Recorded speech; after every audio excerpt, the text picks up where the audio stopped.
കോൺഗ്രസ് പ്രവർത്തക സമിതി അംഗം രമേശ് ചെന്നിത്തല റിപ്പോർട്ടിനൊപ്പം ചേരുന്നു. ഈ കോൺഗ്രസിൻ്റെ സംസ്ഥാനത്തെ പ്രചരണത്തിൻ്റെ ചുമതല കൂടി അങ്ങേ AICC ഏൽപ്പിച്ചിരിക്കുകയാണ്. എങ്ങനെയാണ് ഈ തവണ പ്രചരണം മുന്നോട്ട് കൊണ്ടുപോകുക? ഇത്തവണ വളരെ സിസ്റ്റമാറ്റിക്കായിട്ടുള്ള പ്രചരണമാണ് ഉദ്ദേശിക്കുന്നത്. സാധാരണഗതിയിൽ നിന്ന് വ്യത്യസ്തമായി ആധുനിക സൗകര്യങ്ങൾ ഉപയോഗിച്ചുകൊണ്ട് ഉള്ള പ്രചരണ പരിപാടികൾക്കാണ് മുൻതൂക്കം കൊടുക്കുന്നത്. അത് കേരളത്തിലെ 20 നിയോജക മണ്ഡലങ്ങളിലും ആ പ്രചരണ പരിപാടികൾ ഞങ്ങൾ മുന്നോട്ട് കൊണ്ടുപോകും. അതിനനുസരിച്ചുള്ള കാര്യങ്ങൾ ആരംഭിച്ചു കഴിഞ്ഞിട്ടുണ്ട്.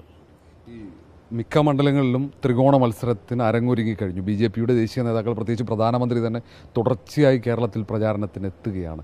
അത് വെല്ലുവിളിയായി മാറുമോ? പ്രധാനമന്ത്രി എത്ര കൂടുതൽ സന്ദർശിക്കുന്നോ അത്രയും കൂടുതൽ UDFൻ്റെ വോട്ടുകൾ വർദ്ധിക്കും. അതാണ് കേരളത്തിൻ്റെ പ്രത്യേകത.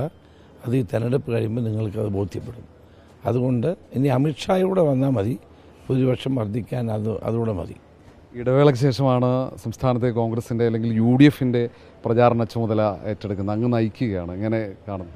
അല്ല, എല്ലാവരും കൂടി കൂട്ടായ പ്രവർത്തനമാണ്. എല്ലാവരും KPC പ്രസിഡന്റും പ്രതിപക്ഷ നേതാവും നമ്മളെല്ലാവരും ഒരുമിച്ച് ഒറ്റക്കെട്ടായിട്ടാണ് ഇത്തവണ തെരഞ്ഞെടുപ്പിനെ നേരിടുന്നത്.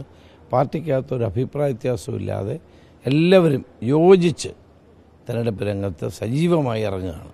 അപ്പോൾ നമ്മുടെ ലക്ഷ്യം 20-20 സീറ്റ് നേടുക എന്നുള്ളതാണ്. അതിനനുസരിച്ച് എല്ലാ പ്രവർത്തകരും നേതാക്കളും ഒരുമിച്ച് രംഗത്തിറങ്ങുന്നു എന്നുള്ളതാണ് ഈ തെരഞ്ഞെടുപ്പിൻ്റെ ഏറ്റവും വലിയ പ്രത്യേകത. തെരഞ്ഞെടുപ്പിൽ ഈ തവണ ഏറ്റവും പുതിയ സാധ്യതകൾ, പ്രത്യേകിച്ച് സാമൂഹ്യ മാധ്യമങ്ങളിലടക്കം ഉപയോഗിച്ചുകൊണ്ടുള്ള പ്രചാരണത്തിനാണ് കോൺഗ്രസ് തയ്യാറെടുക്കുന്നത്. ഇടവേളയ്ക്ക് ശേഷമാണ് രമേശ് ചെന്നിത്തല സംസ്ഥാനത്തെ കോൺഗ്രസിൻ്റെ പ്രചാരണം നയിക്കുന്നത്. വീഡിയോ ജേർണലിസ്റ്റ് രജീഷിനൊപ്പം reporter R. Roshippal, reporter, Kochi.